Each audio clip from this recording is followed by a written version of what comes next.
beliau nih Ustadz Husain Ja'far Al-Haddad ini betul-betul Ustadz idola, ya, Ustadz idola dambaan generasi milenial, generasi Y, dan generasi Z atau generasi post milenial.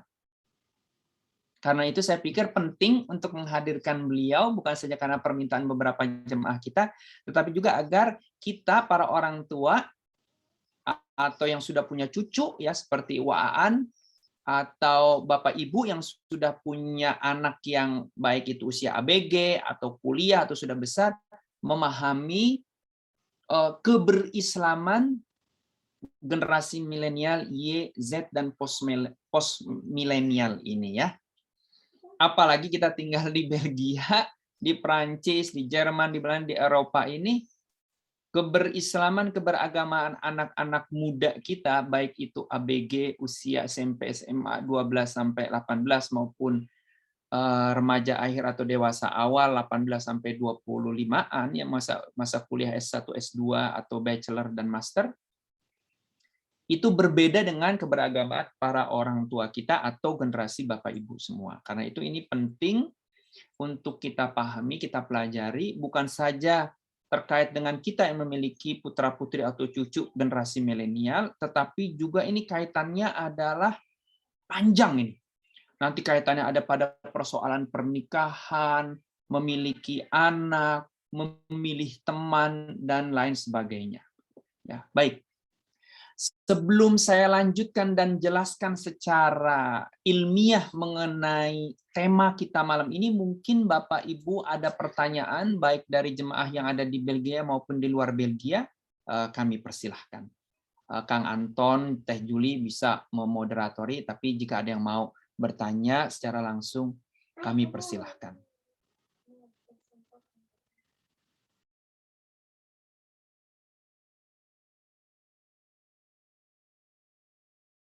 Kalau tidak ada, kami lanjutkan. Baik. Bapak Ibu sekalian, jemaah pengajian Darul Yakin yang dirahmati oleh Allah Subhanahu wa taala, para jemaah pengajian dari Indonesia yang hadir.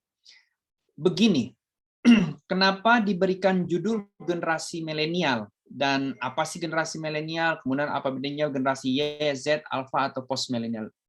Sederhananya begini Bapak Ibu sekalian, jemaah pengajian Darul Yakin dirahmati Allah Subhanahu wa taala, para ilmuwan baik itu para biolog, ya, ahli biologi, kemudian ahli sosiologi, ahli antropologi, kesusastraan dan lain sebagainya, ini berdebat mengenai definisi dan tenggat waktu untuk menamakan satu generasi. Ya, ada generasi ini, generasi itu, generasi sana, generasi sini. Tapi tanpa berpanjang kali dan masuk kepada rincian perdebatan mereka, yang menarik bagi kita adalah generasi mulai dari generasi milenial dan ke sini. Artinya mereka yang lahir mulai tahun 1980-an ke sini. Ya panjang nama-nama generasi ini ya.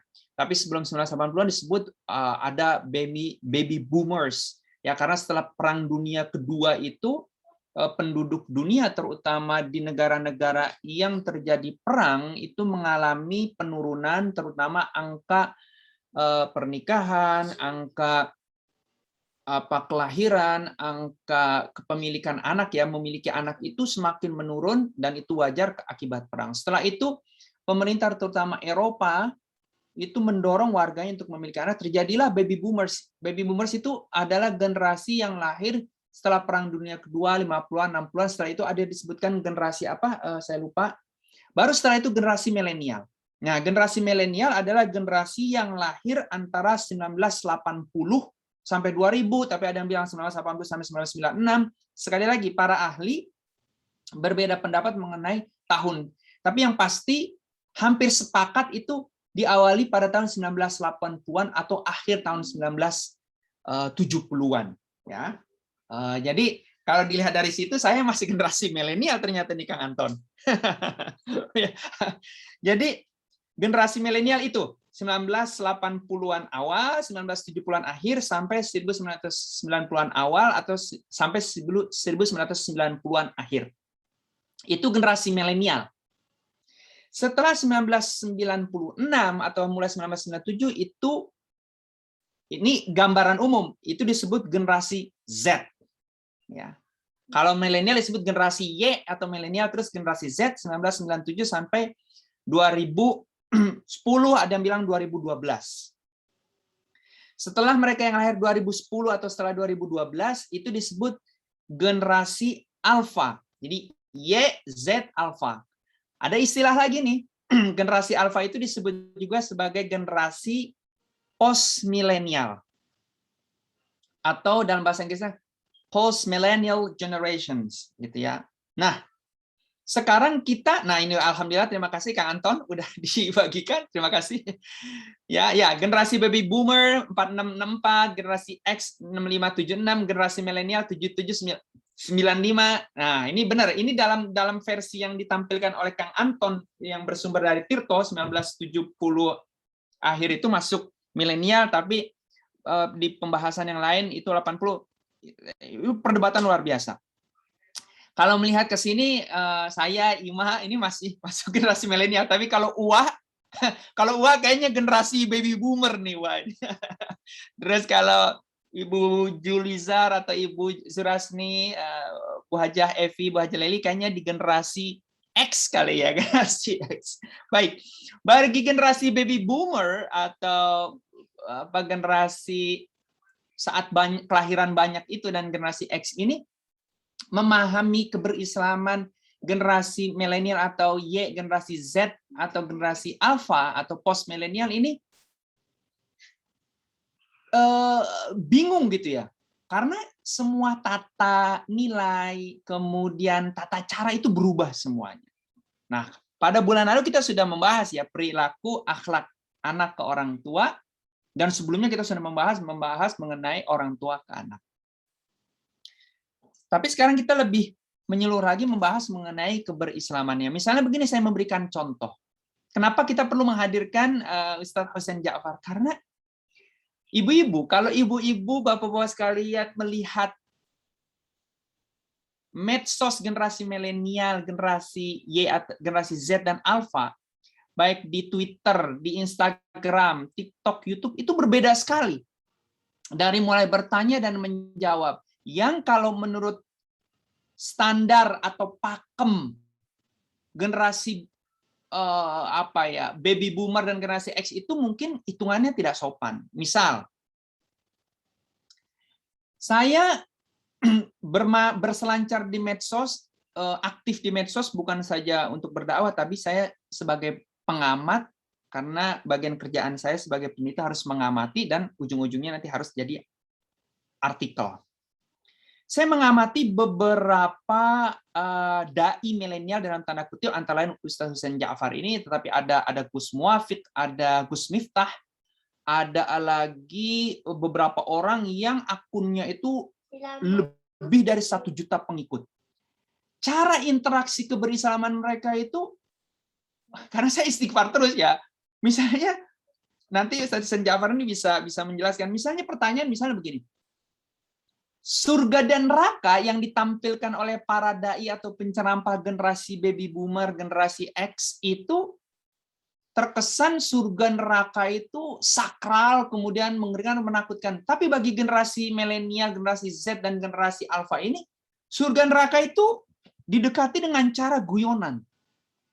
Misalnya saya baca dari beberapa tanya jawab atau cara berinteraksi para ustadz milenial ini, boleh dikatakan, atau pendakwah milenial ini, misalnya kayak begini, Ustadz, apakah nanti di neraka itu ada penyewaan AC, katanya gitu, penyewaan AC, penyewaan pendingin ruangan.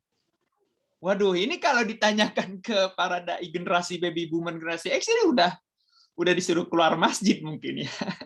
Tapi oleh generasi milenial, terutama generasi Z dan generasi Alpha itu, ternyata agama itu, keberislaman itu didekati dengan cara yang asyik, santai, tidak lagi mengerikan, jadi bahan ketawaan, lelucon. Nah, tapi ini menjadi pertanyaan bagi kita, sampai di mana gaya santai, gaya asyik, gaya lelucon keberislaman generasi milenial Z dan Alpha ini, sampai kemana? Lalu di mana etika, moral, akhlak kita mendekati berbagai persoalan? Sekarang kan tema mengenai orang tua durhaka itu kan paling disukai. Misalnya saya pernah membuat utas mengenai orang tua durhaka, itu viralnya luar biasa. Viral sekali, bahkan beberapa penerbit itu minta ke kami untuk menulis buku mengenai khusus generasi orang tua durhaka. Karena bagi generasi milenial ini dan Alpha atau Z itu, kok kita selalu ditekan harus menjadi anak yang soleh, tapi nggak ada bagaimana menjadi orang tua yang soleh. Ya. Nah ini, pertanyaan-pertanyaan keberislaman generasi milenial Z dan Alpha ini membuat para orang tua ini terkaget-kaget, membuat para ulama, asatidz, kiai itu merasa mereka sudah melampaui batas. Mereka menilai sudah jauh dari bingkai akhlak mendekati soal-soal akidah, soal-soal fikih, soal-soal tafsir, soal-soal hadis, dan mereka bertanya lebih vulgar, mereka bertanya lebih berani, terkadang dalam penilaian, sekali lagi penilaian para kiai dengan standar yang memang diajarkan dalam Islam itu sudah melampaui batas. Tadi saya bilang, misalnya apakah di surga nanti kita enak-enakan ada cireng yang jual cireng, misalnya seperti itu ya. Kenapa surga itu diidentikan, dikiaskan dengan apel, kemudian sungai susu, sungai madu. Kenapa nggak ada, kata generasi Z dan generasi Alpha itu, kenapa nggak ada misalnya seblak? Katanya ada tukang seblak nggak di surga? Ini kan bagi kita atau bagi saya kadang, Masya Allah, kadang gitu ya. Tapi ya inilah, nah sampai mana akhirnya kita memberikan kebebasan untuk generasi milenial, generasi Z dan generasi Alpha dalam mencari, dalam belajar keberislaman dengan cara nyantai ini. Ya, lagi-lagi Ustadz Ja'far masih di luar, kita harus bersabar. Terus itu ya kira-kira gambaran sederhana mengapa kita butuh mengaji dan apa sih yang disebut dengan generasi milenial, Alpha, dan Z. Yang kedua, apa sih karakteristik dari generasi ini? Nah, ternyata menurut penelitian, tiga generasi terakhir ini, Y, Z, dan A, itu pertama mereka menerima perubahan dengan cepat. Kedua, mereka ini rasa ingin tahunya begitu besar. Ketiga, mereka mengerjakan segala sesuatu itu dengan tim, nggak sendiri-sendiri. Yang keempat, meminta selalu saran, masukan untuk bisa memperbaiki diri atau kinerja tim untuk terus bisa maju. Dan yang kelima, itu selalu dilakukan dengan fasilitas umum atau publik, misalnya kendaraan umum, perpustakaan umum, bekerja di tempat umum. Maksudnya bekerja di tempat umum itu apa? Sekarang kan banyak di Brussels saja ya, di Brussels itu kan banyak, di Prancis di mana-mana sekarang ada kantor bersama-sama kan ya. Jadi kafe jadi buat kantor, yang satu kerja media, yang satu dosen, yang satu. Jadi dalam satu ruangan itu banyak orang bekerja untuk perusahaan yang berbeda. Jadi memang standar nilai semua berubah, yang ini akan merubah keberagamaan kita. Contoh, kalau dalam satu ruangan yang satu ada kerja misalnya, dalam satu ruangan kan bisa laki, perempuan, muslim, non muslim, bukan saja itu, tapi dari berbagai negara, atau bisa nanti persoalan cara pakaian dan lain sebagainya. Dan itu pengaruhnya pada cara keberislaman. Nanti pertanyaan-pertanyaan, bolehkah kita bekerja dengan di samping kita yang bekerja misalnya jual beli, misalnya bagi non muslim babi, itu kan nggak ada masalah. Sementara di kita ini sedang kita lagi jual beli, katakanlah jual beli buku-buku keislaman, samping-sampingan. Nah ini kan jadi pertanyaan bagi generasi milenial, generasi Z dan A. Jadi kita di satu ruangan, saya misalnya menjual buku-buku keislaman, di samping saya lagi jual beli minuman keras misalnya. Sementara bagi dia ya minuman keras itu boleh, halal, dan di negaranya itu juga boleh. Kayak di Eropa, siapa yang melarang minuman keras? Tidak ada kan? Di Indonesia tidak dilarang, hanya perlu diatur kan gitu. Bagaimana ini? Kan ada pertanyaan-pertanyaan seperti ini. Nah inilah pentingnya kita nanti mendengarkan penjelasan dari Ustaz Husain Ja'far. Terakhir dari saya, salah satu karakteristik selain tadi ya, rasa ingin tahu, ingin diberikan masukan dan lain sebagainya, ternyata di berbagai belahan dunia ini berbeda juga generasi milenial Y, Z, A menghadapi sosial, politik, ekonomi, perubahan yang terjadi di negaranya masing-masing. Misalnya begini, di Jepang dan di Korea Selatan terutama, itu angka bunuh diri begitu tinggi, tingkat pernikahan rendah, angka kelahiran kecil sekali, sementara masyarakat yang generasi X tadi itu dan generasi sebelumnya, ya generasi baby boomer itu semakin menua. Waktu saya penelitian di Jepang 2 bulan itu, ya generasi YZA ini jarang yang menikah, tidak mau menikah, bahkan menolak pernikahan, menolak punya anak. Nah kan ini isu-isu yang berhubungan langsung dengan keimanan atau keberagamaan kita atau keberislaman kita sebagai orang Islam. Jadi tingkat bunuh diri tinggi, di satu sisi mereka tidak menolak lembaga pernikahan, menolak anak, ya ini pada titik ekstrim atau paling tidak mau menikah, kalau menikah pun sangat lambat, ya. Oleh karena itu sekarang di Jepang, di Korea, bahkan sekarang di Eropa, baik di Belgia, di Jerman, di Belanda, kemudian di Prancis, bahkan sekarang di Eropa Utara, misalnya di Norwegia, 1 bulan lalu pemerintah Norwegia baru mengeluarkan peraturan siapapun yang memiliki anak, yang punya bayi, itu pemerintah langsung memberikan uang berapa 50.000 euro atau berapa ya? Saya lupa, mungkin ibu-ibu bisa lihat. Artinya apa? Pernikahan dan memiliki anak itu betul-betul didorong.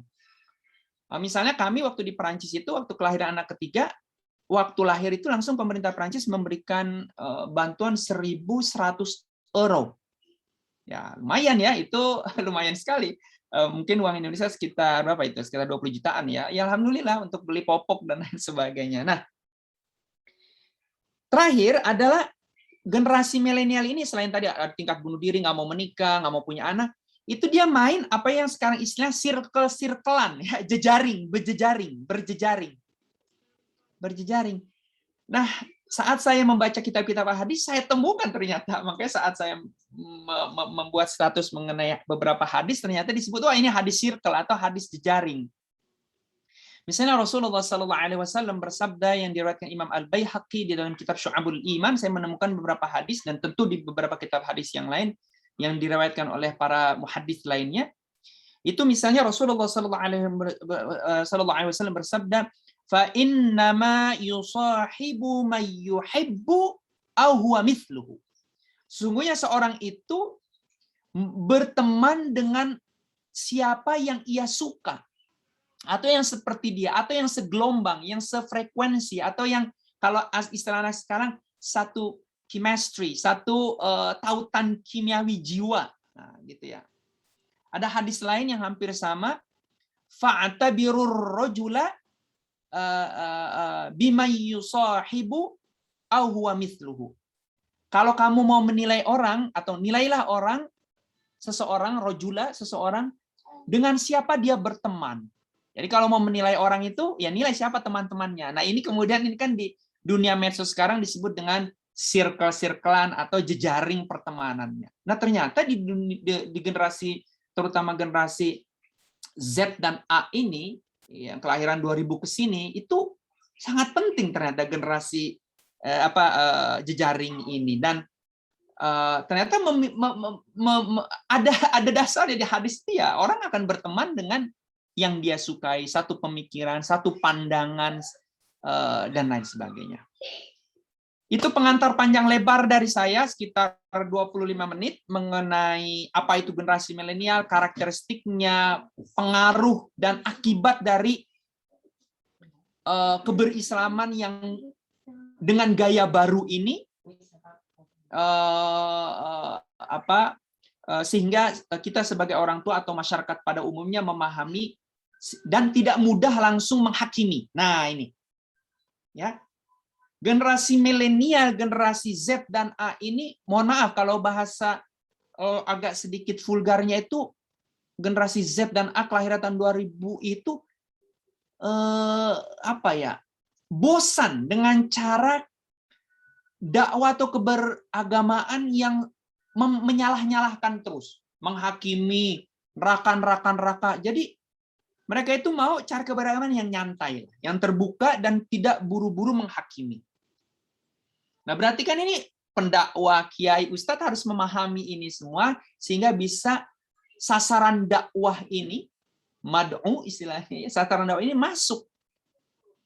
Kalau kita sudah menghakimi generasi YZA dengan wah pertanyaan Anda ini zindik, pertanyaan Anda ini betul-betul tidak berakhlak, pertanyaan Anda ini mohon maaf kurang ajar, pertanyaan Anda ini menghina agama. Kalau sudah para pendakwah, ustadz, kiai, ulama sudah menghakimi cara keberislaman generasi Y, Z, dan A, ya generasi ini akan kabur. Dia akan mencari yang lain. Apakah nggak bahaya kalau seandainya mereka larinya nanti ke dunia malam, narkoba, minuman keras, atau kalau nggak semua ini betul-betul lari hal-hal yang betul-betul duniawiyah sekuler 100%, apa nggak itu disayangkan? Nah, berarti ini perlu kita mempelajari bagaimana sih keberislaman generasi milenial, bukan saja untuk kita masyarakat umum, orang tua, kakek, nenek, para ustadz, kiai, ulama, dan kita secara umum. Karena itu Ustadz Husain Ja'far penting kita hadirkan karena beliau adalah pelaku itu masuk ke berbagai kalangan, ya, dengan dakwahnya yang mencerahkan, yang menghargai perbedaan sehingga diterima di berbagai kalangan. Nah, sebagai pelaku ini perlu kita belajar darinya. Mudah-mudahan beliau sudah bisa hadir. Kalau bisa masih menunggu, silahkan jika ada pertanyaan dari Bapak Ibu semuanya. Silahkan.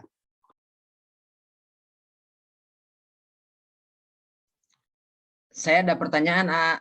Boleh ya, A? Mangga. Kita hadirin. Ini mungkin mematik juga Bapak Ibu sekalian untuk bertanya juga. Saat ini kan sosmed bahkan dari 5G ke 6G sekarang ya mau beralih lagi, ada metaverse dan lain-lain. Sementara kajian fikih hukum-hukum Islam itu banyak sekali disusun gitu ya di era-era bahkan mungkin komputer saja belum ada gitu ya.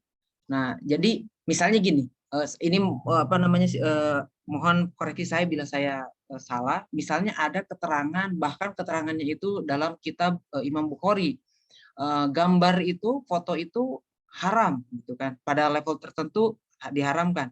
Nah, sementara kita akan memasuki ke suatu abad, suatu bentuk metaverse yang memang betul-betul nanti saya itu ya sekarang saja kan kita sebetulnya sudah semi metaverse lah ya daminya.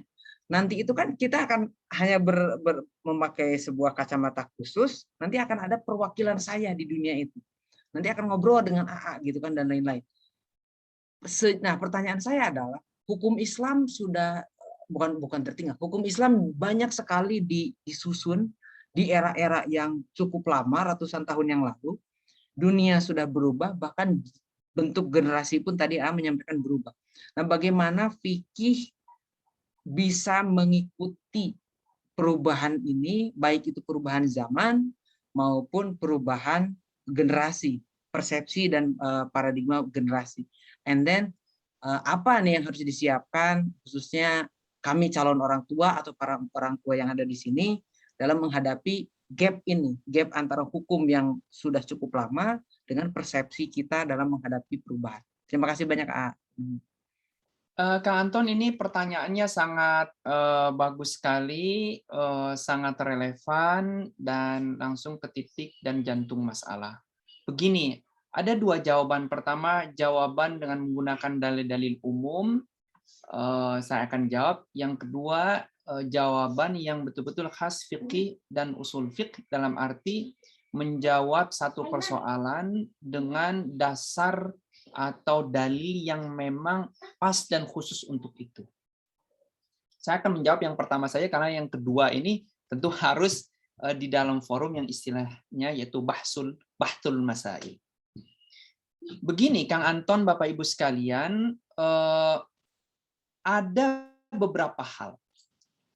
Satu, dalam perkembangan sosial kemasyarakatan, kehidupan kemanusiaan, itu sesungguhnya agama atau fikih yang mengikuti perkembangan itu, sepanjang itu tidak menyentuh bab tauhid atau akidah. Ya, bahwa Allah Subhanahu wa taala itu bagi kita adalah ilah kita, Tuhan kita, ia adalah tunggal, ahad. Rukun iman, rukun Islam. Jadi dasar bangunannya, akidah itu sepanjang itu sama, tidak tersentuh ke hal akidah, maka sebetulnya fikih memberikan ruang yang begitu bebas. Artinya apa? Artinya dalam bidang muamalah. Ya, kalau bidang muamalah termasuk ini, yaitu perkembangan teknologi, sains, informatika, sosial kemasyarakatan, ekonomi, maka Rasulullah SAW bersabda, dan ini hadis yang sangat umum dan digunakan oleh para mufti dan lembaga-lembaga keagamaan, yaitu antum a'lamu bi umuri dunyakum. Engkau lebih mengetahui soal-soal urusan duniamu. Artinya apa? Dari sini Rasulullah SAW memberikan kepada umat manusia untuk mengembangkan kehidupan ini sebaik-baiknya sepanjang itu. Nah, ini para kaum usuli atau usul fiqh dan fuqaha memberikan batasan sepanjang dia menghargai 5 tadi: agama, keturunan, hifzuddin, hifzun nasl, hifzul menjaga agama, menjaga keturunan, menjaga ada 5 ya. Terus ditambah lagi yang keenam oleh ulama-ulama kontemporer masa kini, itu hifdzul bi'ah, menjaga lingkungan hidup. Jadi masalah metaverse, kemudian patung, gambar, lukisan, semua sebetulnya ini masalah khilafiyah dalam bidang muamalah, dan akan terus ada menjadi 2 grup besar. Yang satu yang melarang dengan mengatakan selalu haram, berarti anti pada kemajuan. Yang pertama itu mencoba untuk mencari jawaban-jawaban terhadap perkembangan itu berdasarkan nilai-nilai norma agama, ikut dalam dan mendukung perkembangan kemanusiaan, teknologi, peradaban di dunia ini, sepanjang dia masih dalam koridor agama. Misal, yang ramai belakangan ini kan adalah haji dan umroh ya. Jadi kita nggak perlu haji umroh, cukup pakai metaverse, seakan-akan di situ Ka'bahnya di situ, atau kita seakan-akan di sana. Ini jadi heboh kan ya, berarti kita haji atau umroh boleh di rumah karena diri kita ada di sana. Kira-kira seperti itu ya. Nah, tentu karena ini kaitannya dengan ibadah, apalagi ibadah mahdhah, tidak bisa. Gitu. Jadi ada ibadah mahdhah, ada ibadah muamalah. Kalau itu terkait dengan ibadah mahdhah seperti tadi itu, haji umroh nggak usah wukuf di Arafah. Kita hadir saja, rumah saya di Cibening, Kang Anton di Bali, kita Bruxelles. Kita pakai metaverse, ya udah umrohnya atau wukufnya itu di Bruxelles aja sambil ngopi, kan nggak bisa, karena itu ibadah mahdhah. Tapi kalau muamalah, perkembangan tadi obat-obatan, teknologi, informatika, ke ruang angkasa, semuanya tentu diperbolehkan. Nah, di dalam grup perbolehkan juga ini, waduh, perdebatannya luar biasa. Tapi tanpa panjang kalam, kira-kira itu jawaban kami yang sederhana. Telah hadir bersama kita. Alhamdulillah Ustadz Husain Ja'far Hadar. Assalamualaikum warahmatullahi wabarakatuh Ustadz Husain. Waalaikumsalam warahmatullahi wabarakatuh. Gus Prof, Ayang. Ya. Terima kasih pertama-tama kami ucapkan atas kehadiran Ustadz Husain Ja'far Al-Hadar.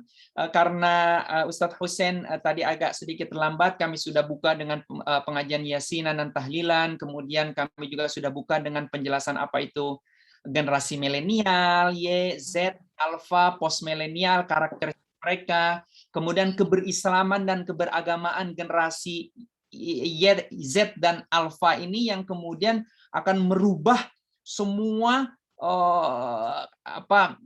hubungan dengan persoalan-persoalan fikih. Tadi kami sudah jelaskan, termasuk juga Ustadz Husain kami jelaskan ternyata setelah kami membaca kitab-kitab hadis ternyata ada hadis circle.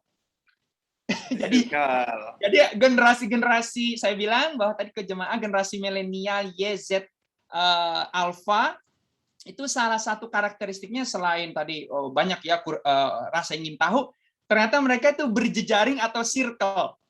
Nah, ternyata ada circle Ustadz Husain ya. Misalnya ada antara lain itu ada hadis dari Imam Al-Baihaqi dalam Syu'abul Iman dibilang begini, fa innama yusahibu may yuhibbu aw huwa mithluhu. Jadi seseorang itu akan berteman dengan seseorang yang ia sukai, satu gelombang, satu frekuensi ya. Jadi satu circle. Benar.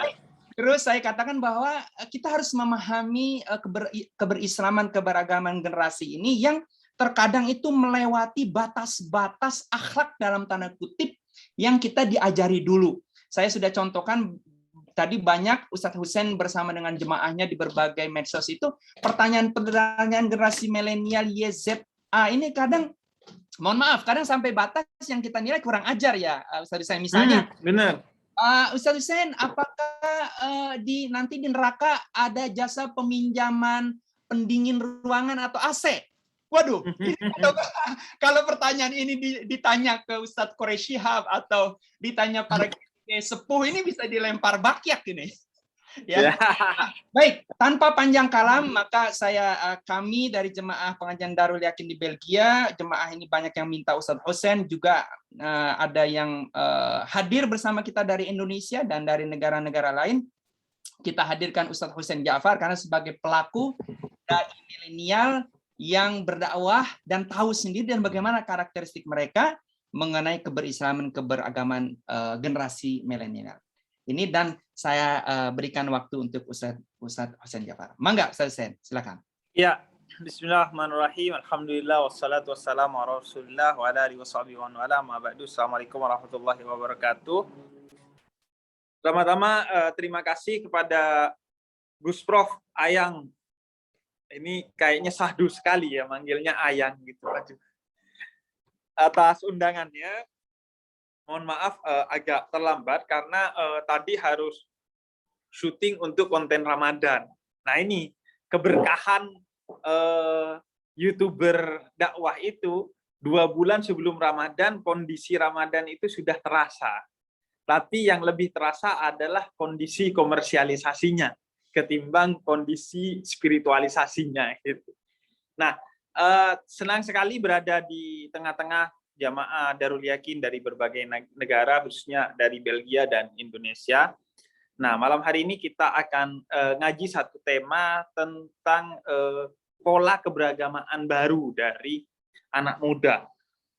Yang pertama saya ingin mengutip apa yang disampaikan Gus Ayang tadi, bahwa soal circle itu saya rasa sekarang lebih luas dan menemukan momentumnya yang baru. Ada banyak sekali hadis dari Nabi Muhammad kan tentang circle itu. Di antaranya yang populer adalah kalau kamu ngumpul sama penjual minyak, kata Nabi, kamu akan ikutan wangi walaupun kamu nggak beli minyaknya. Tapi kalau kamu ngumpul sama pandai besi, tapi biasanya saya bilang ngumpul dengan tukang sate, karena pandai besi itu kan orang Indonesia sekarang nggak tahu ya pandai besi ini apa maksudnya. Kalau tukang sate itu kan ada di mana-mana lah. Nah itu walaupun nggak dapat satenya, paling nggak dapat bau angusnya, syukur-syukur bisa dapat sarung bolong atau celana bolong karena serpihan apinya gitu. Nah Kata wali dan kata wilayah itu kan sebenarnya dalam bahasa Arab satu akar kata. Maka seorang wali adalah seorang yang memiliki pengaruh di satu wilayah tertentu. Pengaruh-pengaruh khususnya secara batin. Kalau pengaruh-pengaruh secara lahir biasanya disebutnya sebagai wali kota. Kalau wilayah-wilayah secara batin biasanya disebut wali batin. Nah, ini sebenarnya punya sanad yang bersambung hingga Nabi Allah Ibrahim alaihissalam. Nabi Ibrahim turun di Mekah, kemudian mengubah Mekah dari tempat yang antah berantah, yang bahkan tidak menarik bagi rezim-rezim manapun saat itu, sehingga bahkan dalam beberapa catatan sejarah Nabi Muhammad itu dilahirkan di Mekah lantaran tempat itu tidak menarik dalam perspektif Romawi maupun Persia pada saat itu, sehingga kelahiran Nabi Muhammad relatif tidak mendapatkan ancaman serius dari rezim-rezim itu, kecuali hanya dari kelompok-kelompok kecil Yahudi pada saat itu. Karena Mekah memang nggak menarik. Tapi diubah oleh Nabi Allah Ibrahim dari Makkah yang antah berantah itu menjadi Makkah Al-Mukarram dengan dibangunnya Ka'bah di sana. Maka Ibrahim adalah wali Allah yang mengubah satu wilayah namanya Makkah menjadi Makkah Al-Mukarram. Begitu juga Nabi Muhammad. Pertama datang ke Yasrib. Antah berantah. Kemudian Nabi Muhammad datang ke sana, diubah menjadi Madinah Al-Munawwarah, menjadi salah satu peradaban Islam yang bahkan tahun lalu menjadi salah satu kota yang paling bersih di seluruh dunia. Nah, begitu juga Imam Ahmad bin Isa Al-Muhajir yang menjadi nenek moyang dari para habaib di seluruh dunia, khususnya yang ke arah selatan, diasporanya yang ke selatan. Dia pergi ke satu tempat dari Basrah, Irak, ke Hadramut, Yaman. Hadramut itu, menurut para sejarawan, nama Hadramut itu bahkan mempersepsikan wilayahnya, yaitu hadir maut. Siapa yang datang ke sana, dia akan mati. Karena di sana ada legenda tentang burung zib-zib yang sangat mematikan. Di sana ada pohon-pohon yang mematikan, perekonomian nggak jalan, keagamaan nggak jalan, karena di sana dikuasai ibadiyah. Pada saat itu dikuasai kelompok-kelompok Khawarij. Tapi kemudian Imam Ahmad bin Isa Al-Muhajir hijrah ke sana, makanya disebut Al-Muhajir, mengubah kota itu, sehingga 200 tahun setelah Al-Muhajir hijrah ke sana, diceritakan oleh banyak sejarawan bahwa kota itu, diantaranya Van der Burg, bahwa kota itu memiliki tidak kurang dari 200 ahli fikih yang setiap malam sholat berjamaah di masjid-masjid. Maka Imam Ahmad Al-Muhajir juga menjadi wali di zamannya. Begitu juga ketika ke Indonesia, para wali Songo mengubah peradaban Indonesia menjadi satu peradaban Islam yang saat ini saya kira menjadi salah satu kiblat Islam di seluruh dunia. Nah, inilah wali-wali itu punya wilayah. Nah, masalahnya wilayah itu sekarang tidak hanya bersifat fisik. Kalau dulu wali-wali itu yang dia punya wilayah disebutnya wali kutub. Nah, sekarang wilayah itu tidak hanya bersifat fisik, tapi bersifat virtual. Maka kita juga harus mempengaruhi wilayah-wilayah virtual ini, baik Twitter, Instagram, YouTube, Metaverse, Facebook, dan lain sebagainya. Nah, karena itu, saya bilang, ya kalau jadi wali kutub kan mustahil nih kita, maka sebaiknya jadi wali YouTube aja lah.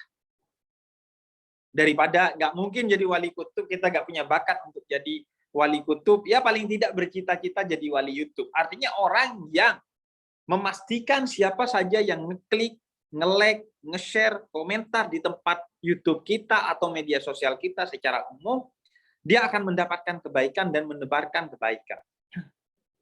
Jadi memang ini soal circle pada akhirnya. Bagaimana circle yang kita bentuk di media sosial kita. Paling tidak ada 3. Circle kebaikan, circle banalitas, kesia-siaan, atau circle kemaksiatan. Mana yang kita pilih gitu. Nah, selanjutnya, maka era baru yang disebut sebagai digital age ini, dia punya karakternya tersendiri. Dan dia bergerak dengan sangat cepat. Kita lihat peradaban cetak yang dimulai oleh Gutenberg beberapa abad yang lalu itu bertahan lama. Sangat lama. Peradaban tulis juga begitu. Tapi peradaban digital dia bergerak begitu cepat. Dari 1.0 ke sekarang jadi 5.0 hanya beberapa tahun saja, beberapa dekade saja. Begitu cepatnya. Bahkan seorang di atas 30 tahun sudah akan mengalami kesulitan untuk mengupgrade skill-nya di bidang digital. Sehingga biasanya ayah itu tidak lebih cakap digital daripada anaknya. Dan kita dihadapkan kepada realitas yang begitu kompleks. Misalnya riset dari We Are Social dan Hootsuite tahun 2021 menyebutkan 76,3% orang Indonesia telah tersambung kepada perangkat digital.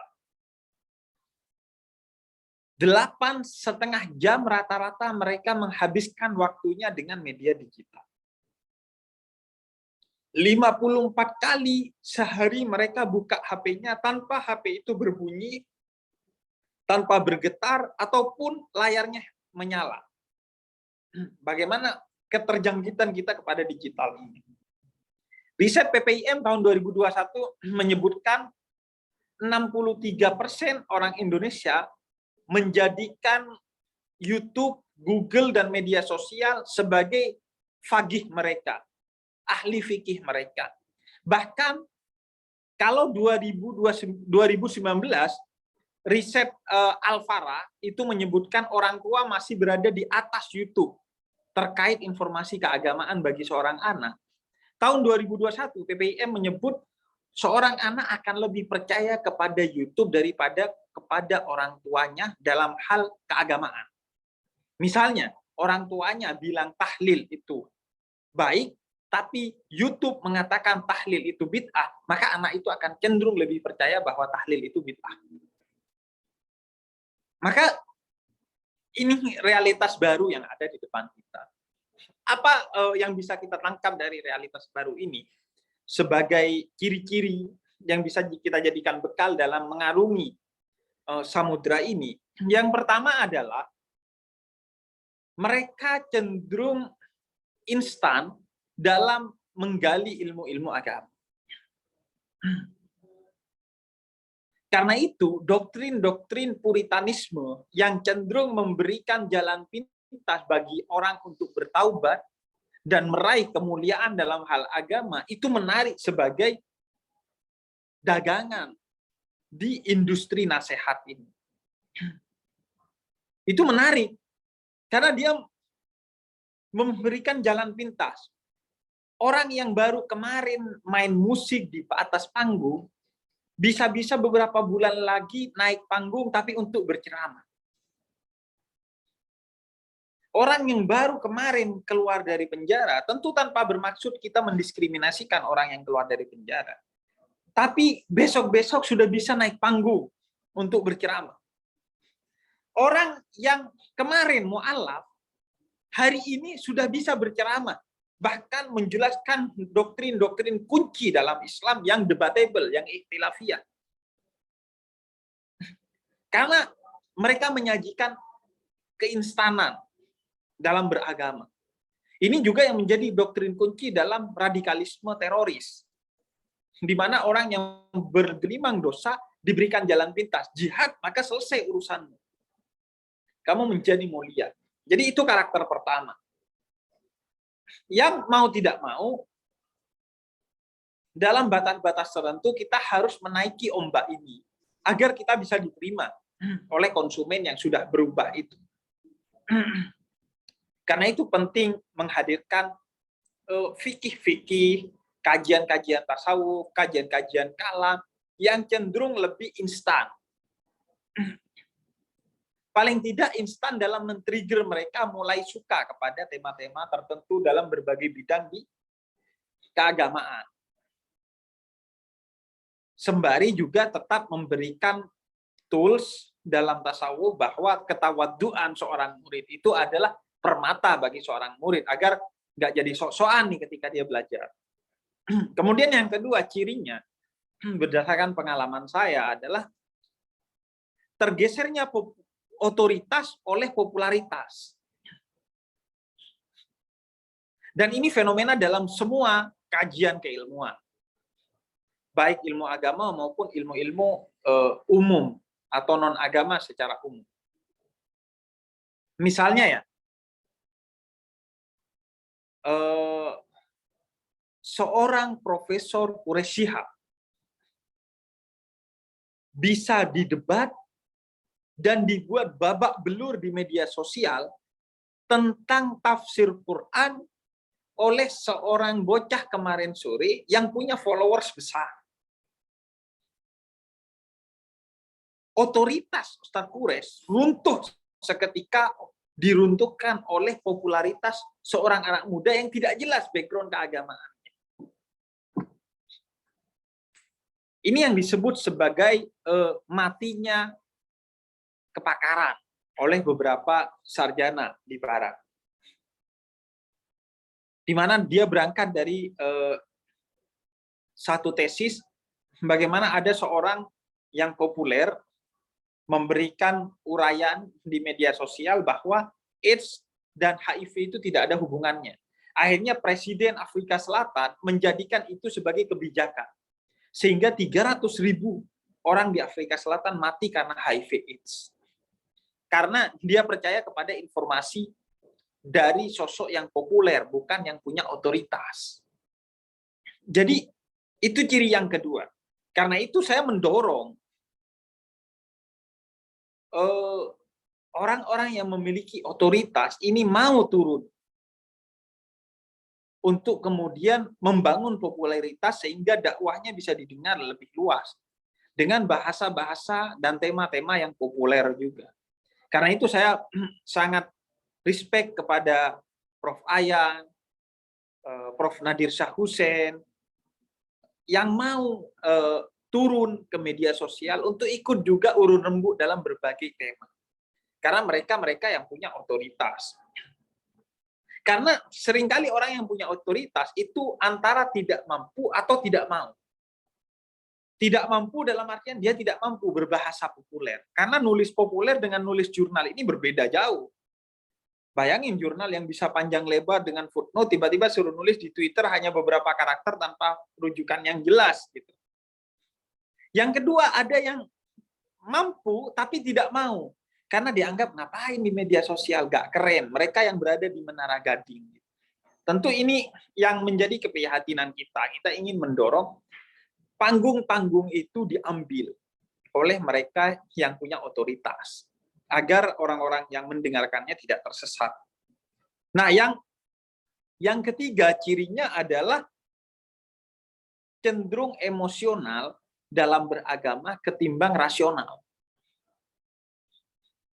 Ini juga saya merujuk kepada riset PPIM tahun 2021. Mereka cenderung emosional, tidak rasional. Dalam artian begini, mereka akan lebih menyukai narasi-narasi keagamaan yang menyentuh hati dan menguras energi positif dalam diri manusia ataupun energi negatif dalam diri manusia. Ketimbang pendapat-pendapat yang secara rasional berbasis kepada data, fakta, dan riset yang jelas. Gus Ayang mau ngomong bahwa berdasarkan kajian ini dan itu, sesuatu ini halal atau haram, bisa dikalahkan oleh seorang yang membangun narasi, astagfirullah, bagaimana bisa hal seperti itu diharamkan atau dihalalkan. Jelas-jelas banyak orang yang tidak ingin bangsa ini dikuasai oleh bla bla, narasi-narasi yang emosional. Kalau Anda tahu, TV paling tinggi share-nya, paling banyak ditonton di Indonesia itu adalah Indosiar. Kenapa? Karena Indosiar itu sangat emosional ketimbang rasional. Kontes dangdut 7 jam, nyanyinya itu paling 1 jam. 6 jam, ibunya penyanyinya dihadirkan, kemudian ceritanya diceritakan, kemudian nangis bersama, si anak ini sujud kepada ibunya. Emosional. Orang suka menonton hal-hal seperti itu. Maka itulah juga yang penting bagi kita sebagai guidance. Kemudian selanjutnya yang menjadi ciri dari masyarakat Muslim digital ini adalah bergesernya mereka. Ini juga merujuk kepada riset TTIM tahun 2021. Karena saya banyak terlibat juga di riset tersebut. Ini juga poin yang penting dari perubahan masyarakat Muslim digital. Mereka sudah bahkan tidak hanya tidak ritualistik, tapi meninggalkan ritual, sedangkan mengedepankan kepada sentimen-sentimen identitas dalam beragama. Jadi beragama dengan identitas, bukan dengan ritualitas, apalagi spiritualitas. 2019 itu trennya masih ritualistik, pola keberagamaan kita, atau fikih sentris. Makanya konten-konten YouTube yang fikih sentris itu biasanya akan diminati. Tapi sekarang bukan hanya ritualistik, mereka bahkan lebih rendah, yaitu ekstremis. Kira-kira begini, ketika mereka ditanya, apakah mereka sholat pada waktunya? Tidak. Bahkan sebagian mereka menjawab tidak sholat dalam riset tersebut. Tapi, ketika ditanya apakah kamu marah kalau Islam dihina, mereka marah. Padahal kata Nabi dalam hadis, Nabi marah ketika agama ini dihina justru oleh pemeluknya sendiri yang tidak menjalankan nilai agamanya sesuai dengan tuntunannya. Jadi kalau mereka marah, seharusnya marah pada diri mereka sendiri yang sholat tidak tepat waktu atau bahkan tidak sholat jika merujuk kepada hadis Nabi. Tapi kan lagi-lagi ini soal emosional saja, tidak rasional. Jadi kalau ritual saja itu kurang, karena ritualitas semata itu akan membuat seseorang bisa jadi terjebak dalam keriaan dan kesombongan karena merasa dirinya suci. Apalagi ini ritual pun tidak. Jadi jarak ke spiritual itu sangat jauh. Itu pola baru keberagamaan kita di media sosial. Dan yang terakhir poinnya yang ingin saya sampaikan adalah pola keberagamaan Muslim digital yang cenderung eksklusif. Mereka membangun kotak-kotak, tembok-tembok yang semakin tebal dan semakin kecil setiap harinya. Dengan alasan ketersinggungan, perbedaan, dan lain sebagainya. Kota itu semakin hari semakin kecil. Eksklusivitas itu terus dibangun. Dulunya tidak ada masalah tentang mengucapkan selamat Natal, tiba-tiba sekarang ada masalah misalnya. Dulunya masalahnya di tingkat ulama, sekarang masalahnya bahkan di tingkat umat. Orang bisa tidak bertegur sapa hanya karena perbedaan hal-hal remeh dalam ritualitas. Padahal tidak bertegur sapa, kata Nabi dalam hadis beliau, itu membuat Allah melaknat mereka. Artinya ini perkara yang jauh lebih penting dari ritualitas semata gitu. Tapi orang bisa tidak bertegur sapa, bahkan hanya urusan politik identitas semata yang dikait-kaitkan dengan agama gitu. Nah ini pola-pola baru keberislaman Muslim milenial yang harus kita respon secara bijak. Dan secara umum kegagalan kelompok-kelompok moderat. Kelompok-kelompok moderat ini saya sebut kegagalan karena memang riset yang saya baca dari Kementerian Agama menyebutkan kelompok moderat itu hanya menguasai kurang lebih 23% narasi keagamaan di media sosial. Sedangkan kelompok yang tidak moderat, paling tidak kelompok Puritan, itu menguasai kurang lebih 63% narasi-narasi keagamaan di media sosial. Jadi secara kuantiti, itu kita 3 kali lipat lebih rendah. Belum lagi secara quality. Ceramah-ceramah teman-teman NU ini kan masih duduk 1 jam, Bismillahirrahmanirrahim, la haula wala quwata illa billah. Itu tidak kreatif sekali. Sedangkan kelompok-kelompok di luar sana sudah pakai sentuhan animasi, visual, dan lain sebagainya.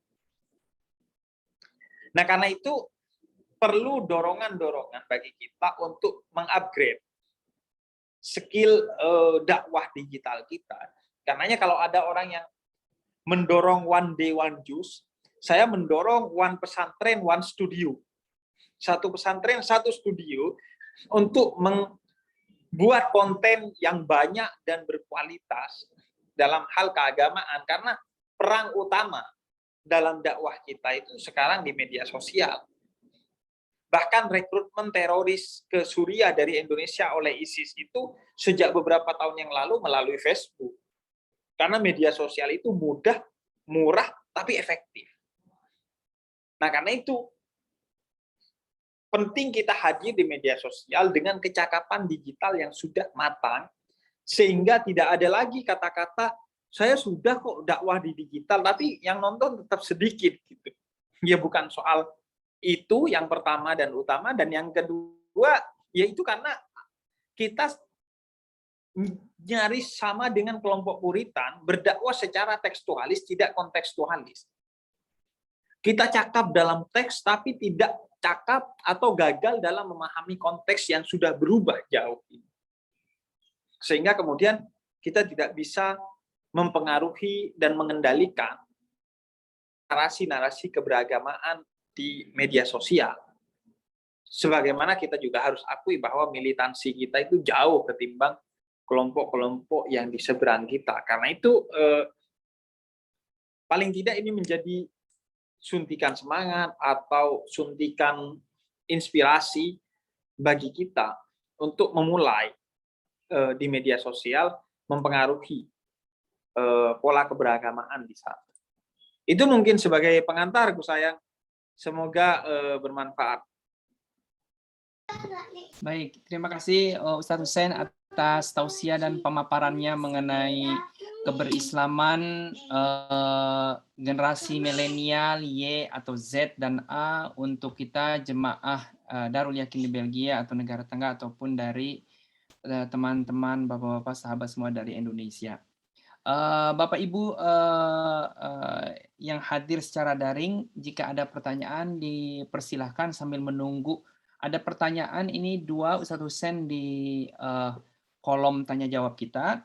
Sebelum saya bacakan, mungkin di Indonesia ini baru beberapa ustadz dari teman-teman moderat atau wasatiyah atau cara menyampaikan keberislaman yang terbuka, penuh pesan-pesan yang tepat salira, yang mencerahkan ya. Selain Ustadz Hussein juga ada Gus Muafiq, ada Gus Miftah ya. Nah, ini kami sepakat sekali bahwa diperlukan banyak lagi ustadz-ustadz milenial yang menjangkau umat melalui media sosial. Di antara yang perlu kita perbanyak itu adalah mungkin mufassir medsos, faqih medsos, muhaddits medsos ya Ustadz Hussein. Artinya ahli tafsir, ahli hadis, ahli fikih, tapi yang aktif di medsos dan dengan kecakapan dan keahlian mereka dapat menjawab pertanyaan-pertanyaan yang tidak salah, tapi sesuai dengan karakter medsos tadi itu instan, cepat, kemudian pendek. Mudah-mudahan semakin banyak, tetapi seperti Ustadz Hussein tahu berdakwah di medsos ini sangat sulit ya, karena tadi disebutkan masyarakat medsos kita yang dipenuhi oleh generasi milenial, Y, Z, dan A ini itu ingin sesuatu yang cepat, disampaikan dengan gaya populer dan oleh orang yang populer, masyhur, kemudian emosional, dan teridentifikasi dalam satu jejaring mereka. Sehingga kalau yang tidak sesuai dengan mereka, ya udah ditolak kira-kira. Jadi semakin sulit memang dunia medsos. Nah, ini tantangan dakwah tersendiri dan dibutuhkan banyak ustadz-ustadz muda untuk masuk ke dunia medsos, dan kita di sini para orang tua atau generasi milenial YZNA juga bisa belajar kira-kira dari ustadz medsos mana yang bisa kita dengarkan, yang bisa kita jadikan panutan. Dan saya selalu, Ustadz Husain, memberikan masukan kepada para jemaah di Belgia di sini maupun di Indonesia, ya, kalau mau melihat untuk tafsir harus menonton, harus melihat, harus mengikuti Ustadz Profesor Dr. Syekh Muhammad Quraish Shihab atau Pak Quraish atau Ustadz Quraish, itu mufasir. Kalau fikih misalnya, kemudian usul fikih, soal-soal fikih misalnya bisa dengan Gus Baha gitu ya.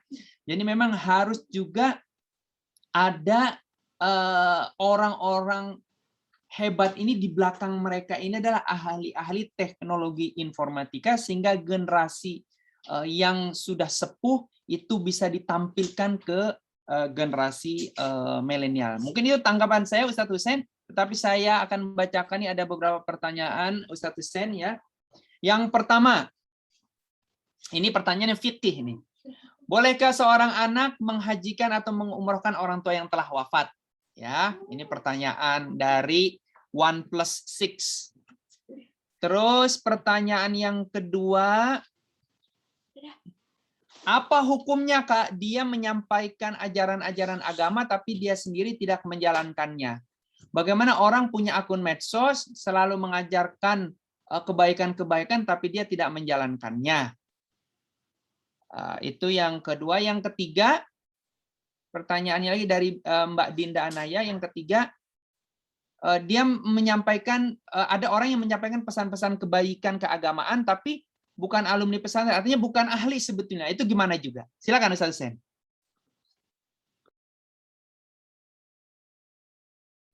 Ya, Gus Sayang, terima kasih. Yang ini membuktikan bahwa tema fikih itu selalu menjadi primadona di media sosial. Yang pertama adalah soal menghajikan orang tua. Soal menghajikan orang tua, kan ada istilah badal, mengganti haji, badal haji bagi orang-orang yang sudah meninggal. Hanya saja terjadi perbedaan pendapat di antara para ulama fikih tentang badal haji. Jadi secara mendasar menghajikan orang tua yang sudah meninggal itu hukumnya diperbolehkan oleh para ulama-ulama madhab. Namun dalam madhab Syafi'i diwajibkan mereka yang menggantikan haji orang tuanya harus mereka sendiri sudah pernah melakukan ibadah haji terlebih dahulu. Ini mengacu kepada salah satu hadis di mana ada seorang yang pernah haji dan menghajikan saudara. Ada seorang yang sedang haji dengan niatan menghajikan saudaranya. Saya lupa nama saudaranya, Sabramah atau siapa gitu. Kemudian Nabi bertanya, apakah kamu sudah haji? Kata dia, belum. Kalau begitu hajilah untuk dirimu sendiri, baru nanti kamu membadalkan haji untuk saudara atau kerabatmu itu. Jadi badal haji bagi orang tua itu diperbolehkan. Asalkan yang membadalkan sudah pernah haji terlebih dahulu. Kalau yang membadal tidak pernah haji, maka hajinya secara otomatis dihitung sebagai hajinya diri dia, bukan orang yang digantikannya. Terus yang kedua juga, bahkan dalam beberapa madhab, warisan itu tidak boleh dibagikan sebelum hajinya itu telah dihitung di sana. Jadi harus dikurangi dulu ongkos haji bagi si mayit tersebut, baru kemudian itu masuk harta waris yang bisa dibagikan ke mana-mana. Nah, yang kedua, soal berdakwah tapi tidak menjalankan. Gini, kalau itu kan jelas ya. Ya ayyuhalladzina amanu lima taquluna ma la taf'alun kabura maqtan indallahi an taquluna ma la taf'alun. Satu sisi Jangan sampai kamu mendakwahkan sesuatu yang kamu tidak menjalankannya atau kamu tidak memiliki keilmuan di sana. Allah murka kepada kamu jika melakukan itu. Di sisi lain, Allah katakan jangan sampai kamu yang sebaliknya, yang punya ilmu, tidak mendakwahkannya. Mathalul ladzina humilut taurata tsumma lam yahmiluha kamathalil khimar yahmilul asfara, kata Allah dalam Al-Qur'an. Orang-orang yang punya ilmu tapi gak membagikannya, dia seperti keledai yang membawa kitab-kitab di punggungnya. Maka dilarang bagi kita menyampaikan sesuatu yang kita tidak memiliki komitmen di sana. Kalau nunggu mengamalkannya dengan baik, tentu nggak ada kata sempurna bagi amal kita. Yang terpenting adalah kita punya komitmen atau tidak. Kalau kita punya komitmen dalam kejujuran, maka diperbolehkan, bahkan penting bagi kita untuk mendakwahkan kejujuran. Tapi kalau kita tidak punya komitmen dalam kejujuran, kabura maqtan indallahi an taquluna ma la taf'alun. Allah murka kepada orang-orang yang nggak punya komitmen dalam kejujuran, tapi sok bicara kejujuran. Gitu. Bukan, oh kita harus jujur dulu secara sempurna. Tidak. Tapi yang penting kita punya komitmen dalam poin tersebut, maka silahkan mendakwahkannya. Sebagaimana dianjurkan Nabi, balighu anni walau ayah. Sampaikan dariku walaupun satu ayat. Tapi syaratnya dia punya ilmunya dan dia punya komitmen untuk mengamalkan ilmu itu walaupun belum mengamalkannya ataupun walaupun belum sempurna dalam mengamalkannya. Itu mungkin untuk dua pertanyaan. Pertanyaan yang ketiga saya belum ini. Yang ketiga, Ustadz Hussein, banyak orang yang bukan ahli agama, bahkan tidak di pesantren, tapi selalu bikin status-status keagamaan. Nah itu. Nah, mereka akhirnya dirisak. Kamu tuh bukan anak pesantren, kamu tuh bukan ahli agama, kamu tuh nggak punya ilmu di situ. Ngapain sih bikin-bikin status kayak gitu? Nanti bisa malah membuat orang salah paham atau bahasa kasarnya tersesat. Gimana Ustaz Hussein tanggapannya? Monggo. Iya, pertama ya, secara realitas itu memang secara praktek itu memang realitasnya begitu. Banyak orang yang terdorong untuk berdakwah meskipun dia tidak punya kapasitas, hanya mengetahui katanya dan katanya, konon dan konon, nggak pernah buka tuh kitabnya, nggak pernah buka, ilmunya nggak pernah dikaji dan lain sebagainya. Bahkan mereka nggak tahu kadang satu ayat seolah-olah bertentangan dengan ayat lainnya karena mereka cuma baca satu ayat. Nggak tahu kalau satu hadis bisa bertentangan dengan hadis lainnya bagi mereka. Karena mereka hanya membaca satu hadis dan mereka nggak tahu kalau bertentangan tuh kita harus bagaimana. Mereka nggak tahu karena nggak punya metodologinya. Bicara fikih nggak pernah belajar ilmu usul fikih. Nggak pernah mengkaji ikhtilaf dalam fikih. Hanya dengar satu pendapat. Itu yang disebut tadi eksklusivitas. Realitasnya begitu memang. Tapi secara teoritis, itu kan yang menjadi masalah. Karena gini, dokter saja kalau salah mendiagnosa, yang hanya diagnosanya bersifat lahiriah, itu dosanya bisa sampai di akhirat. Karena kata Allah, siapa yang membunuh satu orang, dia seperti membunuh semesta alam. Bayangkan, itu dokter saja. Apalagi ini orang yang punya otoritas atas dunia dan akhirat. Ini nggak main-main, bayangkan. Itu akan dihisap nanti, semua kata-kata itu. Karena itu kata Ustadz Quraisy Shihab, pesannya kepada saya ketika mau berdakwah, kata Ustadz Quraisy, sorot kamera dan mic itu fitnah. Maka berhati-hatilah. Karena itu saya bikin YouTube namanya Jeda Nulis. Karena sampai sekarang, saya itu menulis semua materi yang ingin saya sampaikan. Agar tidak melebar kemana-mana sampai batas di mana saya tidak punya otoritas. Dan juga agar yang saya sampaikan itu solid, maka saya tulis dulu. Karena itu YouTube saya ada versi tulisnya. Dan itu saya terbitkan secara periodik menjadi buku gitu. Hanya saja memang di YouTube tidak saya sampaikan detail-detail dalilnya, detail-detail kitabnya, karena menurut saya bukan tempatnya di YouTube. Karena itu saya sering mendorong, kalau mau baca dalilnya, beli bukunya, bukan tonton YouTube-nya gitu. Jadi itu celakanya, bayangkan ketika Anda satu kali fatwa salah itu betapa dahsyatnya dosanya. Karena kata Imam Malik itu orang yang diberi 100 pertanyaan tapi hanya menjawab 10 pertanyaan dan 90 pertanyaan lainnya dijawab dengan kata tidak tahu. Imam Malik, ahli fikih, imam fikih. Beliau yang kemudian mengatakan ilmu itu ada 3, yaitu Al-Quran, As-Sunnah, dan yang ketiga adalah kata tidak tahu, ma'adri. Kata tidak tahu ini ilmu yang begitu agung, kata Imam Malik. Tapi seringkali kita seolah-olah rendah diri ketika mengatakan tidak tahu. Malu untuk mengatakan tidak tahu. Imam Malik, dari 100 pertanyaan, beliau mau bilang tidak tahu atas 90 pertanyaan. Jadi kalau nggak tahu, ya jangan sok tahu. Kira-kira begitulah. Apalagi ilmu agama, ini bukan hanya dipertanggungjawabkan secara intelektual, tapi dipertanggungjawabkan secara spiritual. Makanya di antara tirakat saya itu tidak pernah mau khutbah Jumat, karena bagi saya secara intelektual mungkin saya bisa, tapi secara spiritual itu menggantikan 2 rakaat zuhur. Jadi kalau masih belangsakan kayak gini, kayaknya serem kalau khutbah Jumat. Artinya kesadaran itu hanya dimiliki biasanya oleh santri.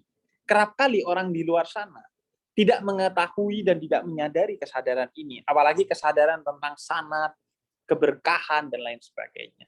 Itu mungkin, Gus Prof. Baik, Ustaz Hussein, ini ada lagi 3 pertanyaan. Yang pertama,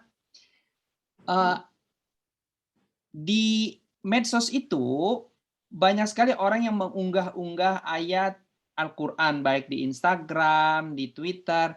Lalu kalau kita menemukan ayat Al-Quran itu kemudian dibaca, apakah membaca ayat-ayat Al-Quran di medsos yang diunggah secara terpisah dan serampangan itu juga akan dicatat oleh malaikat? Nah, ini pertanyaan dari generasi milenial ini. Iya. Apakah dicatat oleh malaikat? Jadi ada Twitter sambil baca, di Instagram sambil baca. Nah, itu dicatat sebagai amal kebaikan. Nah, ini pertanyaan benar-benar dari generasi Z dan A ini. Iya. Sebenarnya ini pertanyaan seperti ini sebenarnya dari zaman Imam Abu Hanifah banyak ya. Imam Abu Hanifah itu pernah ditanyakan, itu setan kan terbuat dari api. Kalau dia masuk neraka, nggak sakit dong. Kan sama-sama terbuat dari api. Nerakanya dari api, setannya dari api. Kemudian Imam Abu Hanifah ambil tanah, digenggam, kemudian dilempar ke orang itu. Waduh, sakit, kata dia. Ya sudah, kamu dari tanah, tapi dilempar tanah juga sakit. Oh iya, ya, kata dia. Imam Abu Hanifah itu juga pernah ditanya hukumnya kalau orang sholat di atas Ka'bah ngadepnya kemana. Itu juga pernah. Kalau orang pergi keluar bumi, sholatnya ngadep kemana. Itu pernah ditanyakan kepada Imam Abu Hanifah. Intinya pemuda tersesat ini dari zaman Imam Abu Hanifah sudah ada sebenarnya. Nah, selanjutnya saya pernah ditanya, boleh nggak membawa HP yang di dalamnya ada aplikasi Quran ke kamar mandi? Ulama memperbolehkannya. Karena yang dilarang itu adalah memegang Quran ataupun membawanya ke kamar mandi. Dalam hal ini yang dimaksud adalah mushaf Al-Quran. Maka nggak pakai wudhu, pegang HP yang ada Qurannya juga nggak ada masalah. Yang penting jangan sampai itu HP ada aplikasi Quran, tapi ada juga aplikasi pornografi. Nah, itu yang masalah itu. Kok bisa itu Quran bersanding dengan aplikasi porno atau aplikasi judi online, itu masalah. Nah, sama kayak kalau HP yang ada Qurannya nggak boleh masuk kamar mandi, gimana dengan orang yang hafal Quran? Apakah dia juga nggak boleh masuk kamar mandi? Karena di kepalanya ada Qurannya. Kan nggak juga. Artinya, yang tidak diperbolehkan oleh ulama adalah membuka Al-Quran di kamar mandi. Jadi kalau HP ada Qurannya dibuka dan dibaca, apalagi di kamar mandi tidak boleh. Karena itu membacanya di medsos juga akan berpahala sebagaimana membacanya di mushaf. Baik, Ustaz. Pertanyaan selanjutnya dari Malang. seorang guru di Malang. Bagaimana Ustadz Hussein untuk mengajarkan agama ke generasi milenial cepat tapi tanpa menghilangkan daya kritis mereka? Nah, ini kayaknya penting sekali pertanyaan, karena seorang guru dia harus mengajarkan agama Islam ke generasi milenial, berarti generasi Z yang baru lahir ya, tahun 2000 ke atas. Gimana cara mengajar ajaran agama Islam ke generasi alfa ini dengan baik, tetapi juga tetap mereka kritis berpikirnya? Silakan Ustaz. Iya, suara saya terdengar ya, Gus? Bagus, bagus. Oke. Jadi begini, saya diajak oleh Cari Ustadz dan sekolahmu untuk mengajar anak-anak SD, TK, SMP, dan SMA tentang konten-konten keislaman yang seperti yang ditanyakan, yaitu cepat tapi padat gitu. Nah, kuncinya adalah merujuk kepada metode Al-Quran. Al-Quran itu secara cepat mengajarkan aspek-aspek dasar dari agama, yaitu tentang keimanan dan istilah-istilah kunci atau doktrin-doktrin kunci. Itu yang dimuat dalam surat-surat Makkiyah, surat-surat ketika Nabi berada di Mekah selama 10 tahun.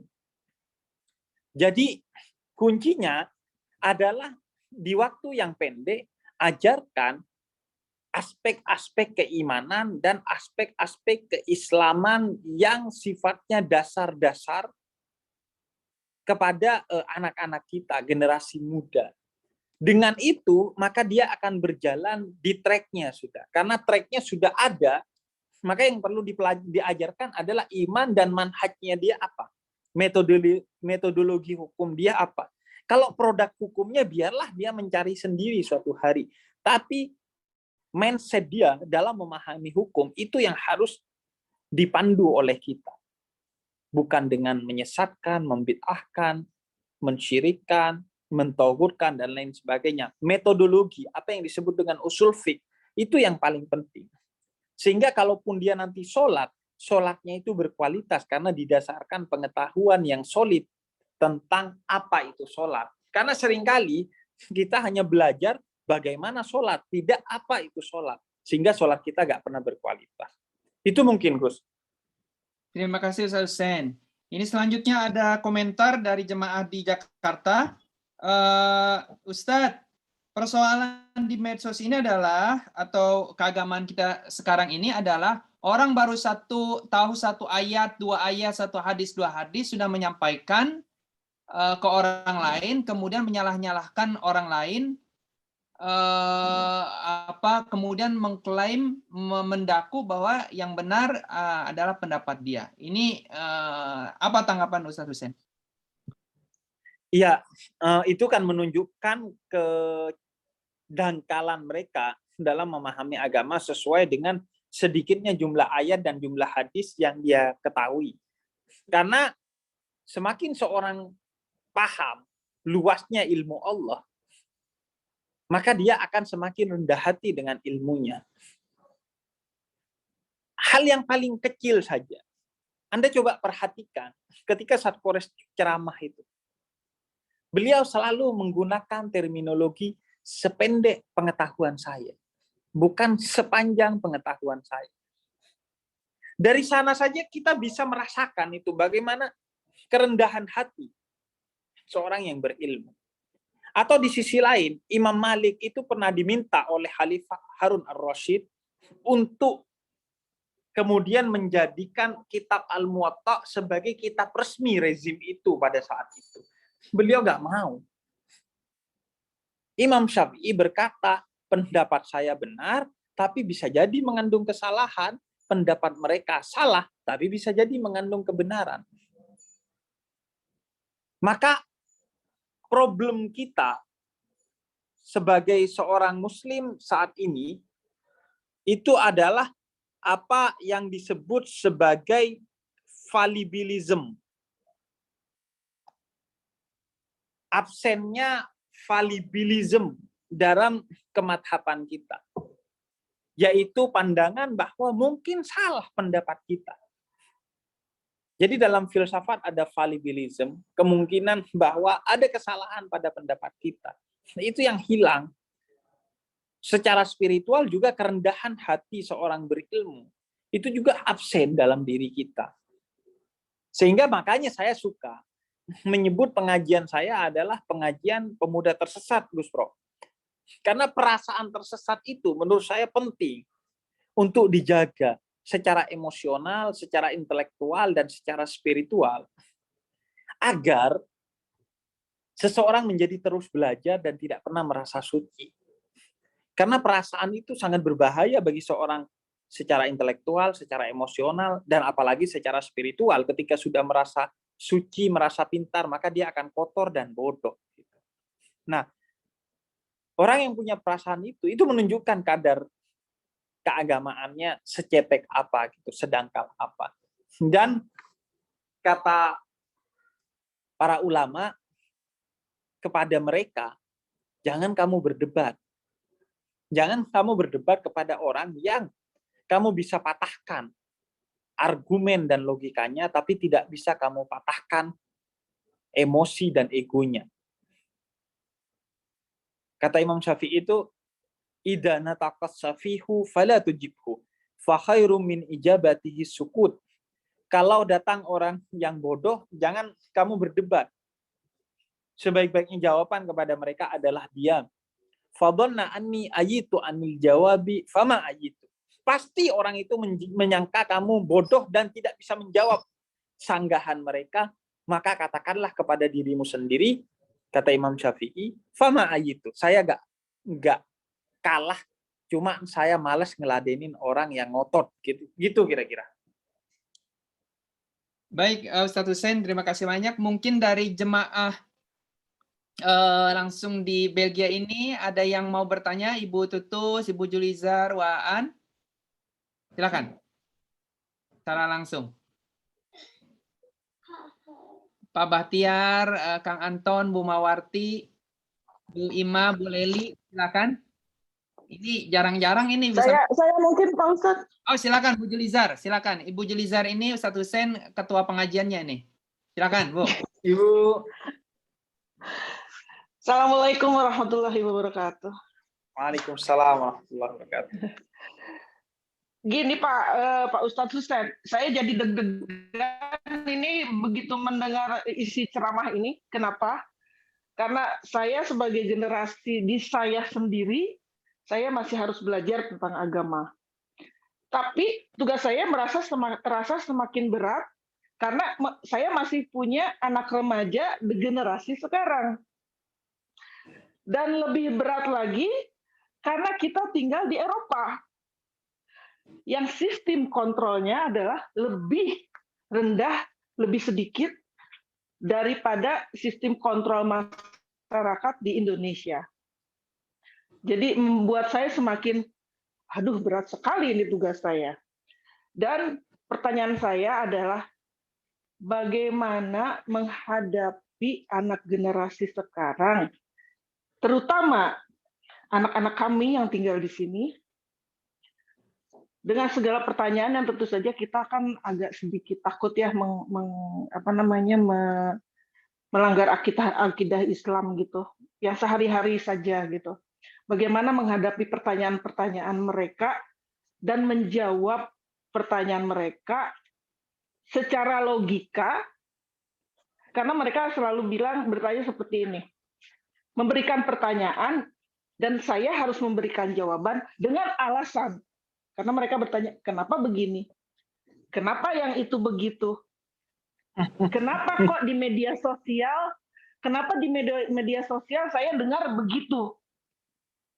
Nah, bagaimana menghadapi anak-anak seperti ini, Pak Ustadz? Terima kasih. Assalamualaikum warahmatullahi wabarakatuh. Assalamualaikum warahmatullahi wabarakatuh.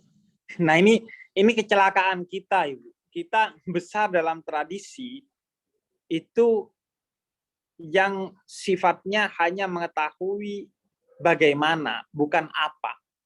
Bagaimana cara sholat, bagaimana cara bersedekah. Bukan apa itu sholat, apa itu sedekah. Jadi itu yang menyebabkan Sehingga kemudian kita tunggu seperti robot yang diberikan software tentang ritualitas Islam itu sendiri, dan ya udah autopilot semuanya. Sholat kita itu serius autopilot. Salah satu kritik kepada sholat kita yang autopilot itu ada satu kisah dari Imam Abu Hanifah. Ada orang datang ke Imam Abu Hanifah, Ibu Julizar. Dia bilang, amalan apa yang bisa membuat barang saya yang sedang hilang itu ditemukan? Kemudian kata Imam Abu Hanifah, nanti malam kamu sholat. Oh ya sudah. Sholat sampai subuh. Maka akan ketemu itu barang. Baru dia sholat 2 rakaat, ketemu itu barang. Besoknya dia balik ke Imam Abu Hanifah. Imam, alhamdulillah, dengan bodohnya dia bilang, ketemu.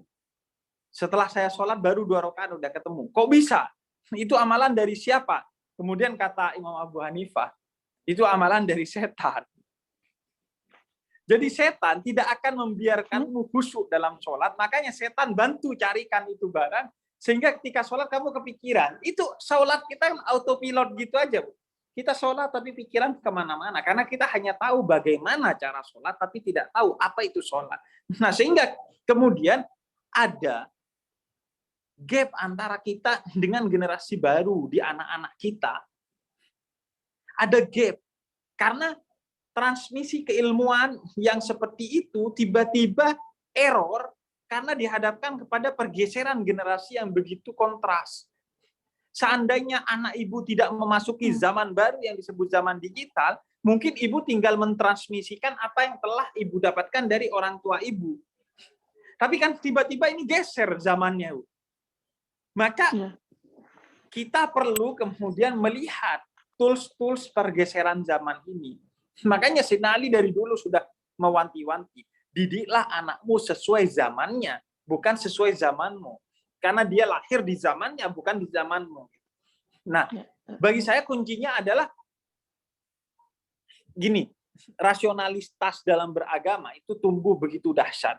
Riset Gallup itu menyebutkan, di Saudi saja, ateisme anak muda itu angkanya 5%. Sekularisme itu 15% di Arab Saudi. Itu riset Gallup. Di Turki, itu peningkatan orang yang tidak percaya agama 3 kali lipat dari 10 tahun yang lalu. Karena gempuran rasionalisasi. Dan payahnya kelompok Puritan justru menyebut agama itu tidak akal, bukan akal.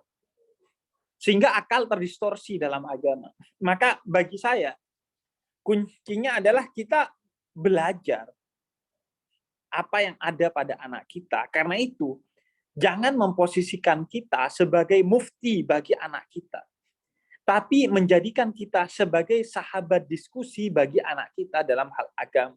Jadi bukan hanya mereka bertanya kepada ibu, tapi ibu juga menggali apa konteks pertanyaannya dia, sehingga ibu punya ruang atau medan yang lebih luas untuk menjawab. Dari curhatan dia, itu kan akan ketahuan nanti di mana tuh masalahnya dia. Konteksnya apa pertanyaan itu. Nah, ibu akan menemukan jawaban pada konteksnya akhirnya. Itu pada satu sisi, di samping kita memang harus belajar ya, dunia anak kita. Kalau yang ketiga, Bu, ya la haula wala quwata illa billah. Kita berpasrah kepada Allah. Karena gini, pernah ada seorang anak muda, Bu, ya, nanya ke saya, kenapa minuman keras itu diharamkan dalam Islam? Tentu saya nggak bisa jawab, oh karena di Quran diharamkan. Nggak bisa. Kenapa diharamkan?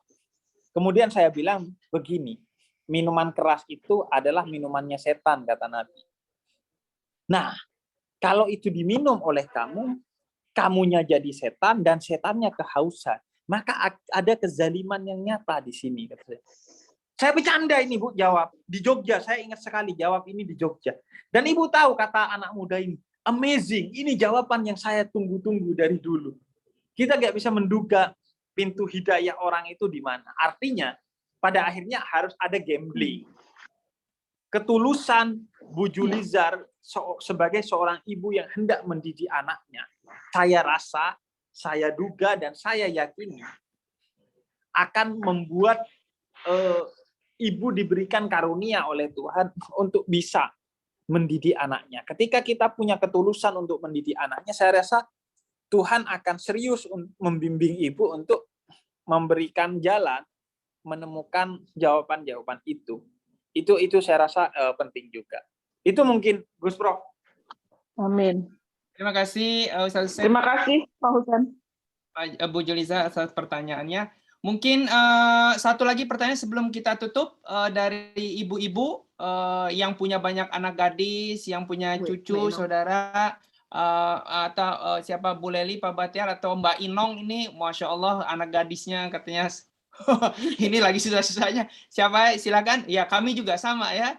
Ini luar biasa. Kita dalam posisi yang sama. Iya, makanya harus memahami generasi milenial. Jangankan Ustadz Hussein, jangankan yang SMP, SMA, di sini nih kami yang punya anak TK, SD aja pertanyaannya itu udah seperti pertanyaan anak S2, S3 di Indonesia. Iya, benar. Karena kritis sekali. Misalnya ini anak saya yang baru umur 6 tahun, 7 tahun itu pertanyaan-pertanyaannya mungkin kalau di Indonesia dibilang, nanya apa sih lo gitu ya, haram gitu. tapi itu harus dilihat. Tapi menurut saya Gus Prof, itu harus dilihat secara husnudzon bahwa itu menunjukkan kedalaman mereka dalam beragama dan kegenuinan mereka dalam beragama. Karena mereka kan hidup di masyarakat yang sekuler. Sehingga mereka pasti beragama karena pencarian dan kedaulatan, bukan karena warisan seperti generasi kita di Indonesia dulu. Dan sebenarnya itu bukan cuma di Eropa, Gus Pro. Di Madura juga begitu, Gus. Oh gitu. Orang-orang Madura itu dengan segala kepolosannya punya pertanyaan-pertanyaan yang menghujat. Misalnya, saya pernah ditanya, kata dia, Bib itu puasa. Riba itu kan artinya makan sesuatu yang bukan hak kita. Nah, dalam puasa kalau kita batal jam 12 siang, itu bayarnya dari jam 12 siang apa dari sahur lagi? Terus saya jawab kan, ya dari sahur lagi lah. Nah ini, katanya riba nggak boleh, tapi Allah kok mau makan puasa riba? Itu kan riba sisanya. Kan seharusnya dari jam 12 siang, karena batalnya di jam 12 siang. Jadi itu saya rasa lahir dari kejenuinan mereka dalam beragama yang hidup di masyarakat yang sekuler. Ya ada shock culture sehingga pada ibunya atau ayahnya ya, karena mereka kan tercangkok. Kalau si ibu atau ayahnya itu kan tercangkok di Eropa. Tapi kalau anaknya, mereka kan orang yang memang lahir dari sana. Saya rasa peluang mereka masuk surga lebih tinggi dari bapak dan ibunya, karena mereka mendapatkan agama itu tidak dari warisan, tapi dari pencarian yang berdaulat. Masya Allah, amin. Mudah-mudahan anak kita yang lahir dan besar di sini seperti yang didoakan oleh Ustaz Hussein, semoga menjadi penghuni-penghuni surga. Amin. Amin ya Amin. Rabbi. Jika tidak ada pertanyaan lagi dari Bapak Ibu yang lain, mungkin kita mintakan kalimat penutup dari Ustaz Hussein. Silakan Ustaz. Ya. Sebagai penutup, bagi saya sebenarnya kuncinya ada pada kedaulatan kita dalam beragama ya. Saya dididik oleh ayah saya untuk berdaulat sebagai umat beragama. Ayah saya tidak pernah mendoktrin agama kepada saya, khususnya tentang bagaimana sholat dan lain sebagainya. Beliau hanya mengajak saya diskusi setiap selesai sholat subuh dan menjelang maghrib tentang berbagai tema agama itu, sampai kemana-mana kita. Dari SD saya begitu. Karena dia tahu anak ini suatu hari akan lepas dari genggaman saya. Anak ini suatu hari akan lepas dari kontrol saya. Maka tidak ada kontrol yang lebih baik kecuali dengan kita memberi chip pada pikiran dan hati anak itu untuk berdaulat dalam beragama. Itulah yang dibutuhkan di suasana keberagamaan yang cenderung tidak berdaulat di era media sosial ini. Karena itu kita butuh ruang-ruang beragama yang berdaulat sehingga kita bisa menjadi sebenar-benarnya hamba Tuhan. Jadi pertanggungjawaban kita ya kepada Tuhan, gitu. Bukan kepada ormas, bukan kepada otoritas-otoritas lainnya. Otoritas-otoritas itu hanya menjadi referensi-referensi kita semata, tapi tidak kemudian kita mendewakan semuanya itu. Termasuk fatwa. Fatwa itu kan hanya pendapat sebenarnya. Tapi sekarang ia seolah-olah menjadi satu otoritas yang mengikat. Nah, karena itu bagi saya kuncinya adalah bagaimana mendidik pola keberagamaan baru yang berdaulat. Dan untuk teman-teman yang di Eropa adalah pola spiritualitas, saya rasa. Mereka perlu diajarkan kepada spiritualitas Islam. Karena gersangnya dan absennya masyarakat di sana itu kan pada spirituality itu. Sehingga Rumi dan tasawuf itu menjadi mempesona di sana. Bahkan di UNESCO juga diabadikan nama Rumi. Karena itu saya rasa peluangnya bagi masyarakat muda di Eropa itu adalah menghadirkan agama dalam lanskap spiritualitas atau tasawuf ketimbang lanskap jurisprudensi atau fikih. Karena itu yang absen di masyarakat muda Eropa dan itu yang dibutuhkan oleh mereka agar agama itu ya menjadi agama, tidak hanya menjadi way of life. Tantangan di Indonesia bagaimana menjadikan agama sebagai way of life. Karena masih sebatas dogma saja. Tapi kalau tantangan di Eropa justru bagaimana menjadikan agama itu bisa masuk ke ruang spiritual si anak muda, sehingga mereka bukan hanya memahami agama sebagai doktrin yang benar, tapi merasakan agama sebagai doktrin yang benar. Itu saya rasa. Subhanallah, ini benar sekali kalimat-kalimat penutup dari Ustadz Hussein. Memang kami di sini juga sebagai peneliti dan pengajar itu justru memang yang laku di Eropa, baik secara kajian akademik maupun bacaan populer itu adalah buku-buku, mungkin kalau di umat Kristiani ada semacam chicken soup ya, buku-buku spiritualitas yang Islami, buku-buku tasawuf.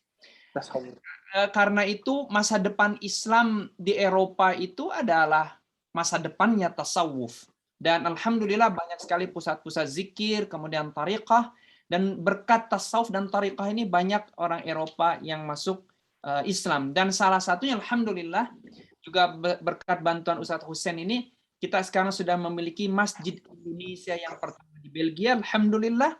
Salah satunya alhamdulillah Ustadz Hussein yang menjadi penggalang dana di Indonesia, alhamdulillah. Dan alhamdulillah Ustadz Hussein dan jemaah dari Indonesia di Masjid Indonesia ini sekarang mulai diaktifkan kegiatan sholat berjamaah dan juga kegiatan tariqah, yaitu tariqat Naqsyabandiyah dan Haqqani. Kebetulan hadir di antara kita ini cuman pendengar saya ini Ustadz Bakhtiar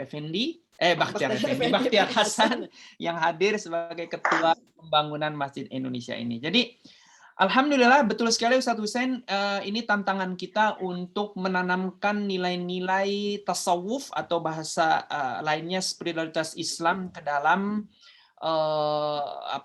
keluarga kita, terutama generasi muda Indonesia yang lahir, hidup, besar, tinggal di Eropa di sini. Karena hanya dengan tasawuf hati para masyarakat Muslim Indonesia, terutama generasi muda ini tersentuh. Sebab kalau fikih itu bicaranya halal haram, tanya ke saya ini haram terlalu berat. Karena itu kita ajarkan mengenai tasawuf, cinta, ya, yaitu kemanusiaan, perdamaian, keterbukaan, tepasalir.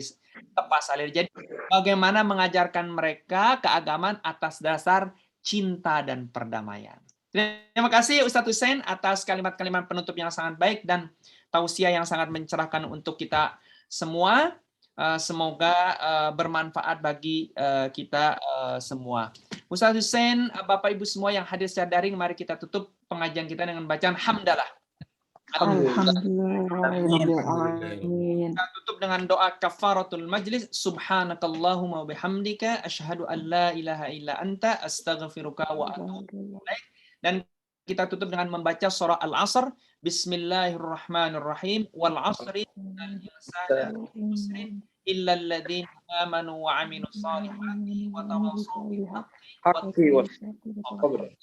Bapak Ibu, Ustadz Hussein, jemaah pengajian Darul Yakin di Belgia dan seluruh Eropa dan di Indonesia, jika mau melanjutkan lagi ceramah-ceramah yang mengasyikkan dari Ustadz Hussein, kami mengundang Anda semua untuk langsung saja melihat di YouTube, karena Ustadz Hussein ini termasuk wali YouTube, ya. Mudah-mudahan saya juga akan meningkat ke sana.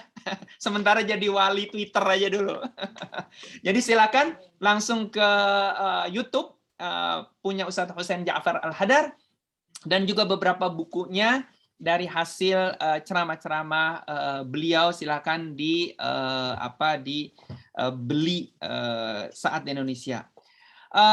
Sebagai penutup, mari kita tutup dan kita baca doa kepada Ustadz Bakhtiar Hasan. Dipersilakan untuk membaca doa. Silakan Pak Bakhtiar. Masya Allah.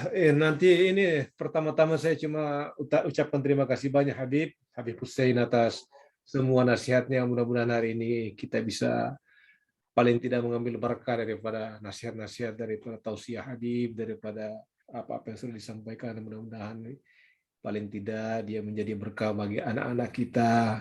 Ya, karena kadang-kadang kita ini terlalu fokus dengan ilmu tapi melupakan keberkahan. Jadi saya berkahnya Habib ini datang, mudah-mudahan itu mengalir kepada anak-anak semua insya Allah. Untuk doanya ada Gus Miftah di situ, Ustaz Ayang. Gus, mangga Gus. Insya Allah. Mangga Kiai. Mangga Gus. Silakan Ustaz Miftah, silakan. Mangga Kiai. Mangga Gus. Ustaz Miftah. Ada Habib, ada AA Riza. Mangga. Gantian tadi Ustadz Hussein Ja'far sudah mengisi hampir 40 Nah, menit. job desk saya cuman ceramah.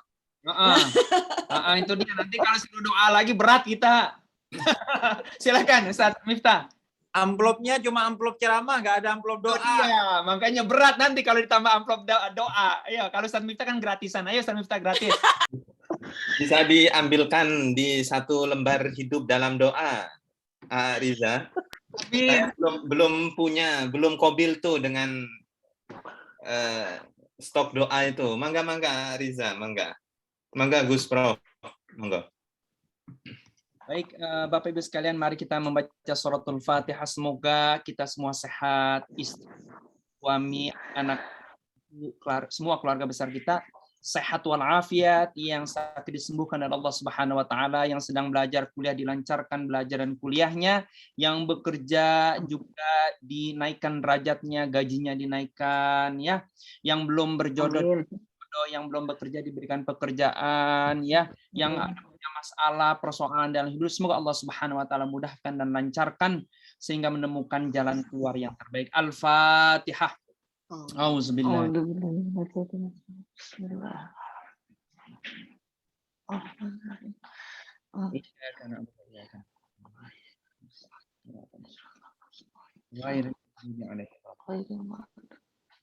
Auzubillahi minasyaitonir rajim. Bismillahirrahmanirrahim. Allahumma shalli ala sayyidina Muhammadin wa ala ali sayyidina Muhammad wa sallim radhiyallahu an kulli sahabati rasulillah ajma'in walhamdulillah hamdan yuafi ni'amahu wa yukafi mazidah. Ya Rabbana lak كما ينبغي لجلال وجهك الكريم وعظيم سلطانك يا من يملك حوائج السائلين ويعلم ضمير الصامتين لكل مسألة منك سمع حاضر وجواب عتيد اللهم مواعدك الصادقة وأياديك الفاضلة ورحمتك الواسعة فنسألك أن تصلي على محمد وعلى آل محمد وأن تقضي حوائجنا إلى الدنيا والآخرة إنك على كل شيء قدير يا فارج الهم وكاشف الغم ومجيبة دعوة المضطرين إذا دعوك رحمن الدنيا والآخرة ورحيمهما ترحمنا ارحمنا في حوائجنا بقضائها ونجاحها رحمة تغنينا بها عن رحمة من سواك يا صريخ المستسرخين ويا غياث المستغيثين ويا مفرج كرب المكروبين قد تعلم أحوالنا وتعرف أمكنتنا لا يخفى عليك شيء من أمورنا فاجعل لنا فرجا ومخرجا برحمتك يا أرحم الراحمين يا مؤنس المستوحشين وأنيس المنفردين ويا ظهر المنقطعين ويا غناء المقلين ويا قوة المستضعفين ويا كنز الفقراء ويا موضع الشكوى الغرباء ويا متفردا الجلال ويا معروفا بالنوال ويا كثير الإفضال أغثنا عند كربتنا ربنا اغفر لنا ولوالدينا وارحمهم كما ربونا صغارا ربنا آتنا في الدنيا حسنة وفي الآخرة حسنة وقنا عذاب النار بفضل سبحانك ربك رب العالمين عما يصفون وسلام على المرسلين والحمد لله رب العالمين. Alhamdulillah, sekali lagi terima kasih Ustadz Husain Ja'far Al-Hadar atas waktunya. Terima kasih kepada Ketua NCC yang telah hadir, Ustadz Bakhtiar Hasan, Ketua PCINU Tanfiziyah, Ustadz Miftahul Huda, Ibu Julizar, pembawa acara Kang Anton, dan semua jemaah Darul Yakin, NCC, PCINU, KPMI, dan seluruh jemaah yang ada di Eropa maupun di Indonesia. Semoga kita dapat berkumpul secara hadir langsung insya Allah pada pengajian bulan depan, pengajian Darul Yakin yang insya Allah akan diselenggarakan insya Allah Bu Julisa di rumah Bu Nia ya. Ya, betul. Di rumah Bu Betul Nia. Pak. Ya. Di rumah Bu Nia, nanti waktu, tempat dan semuanya alamat akan diberitahu kemudian. Terima kasih sekali lagi atas dukungannya. Mudah-mudahan kita dapat bertemu pada kesempatan yang akan datang. Dan kami akhiri. Wassalamualaikum warahmatullahi wabarakatuh. Waalaikumsalam warahmatullahi wabarakatuh. Alhamdulillah.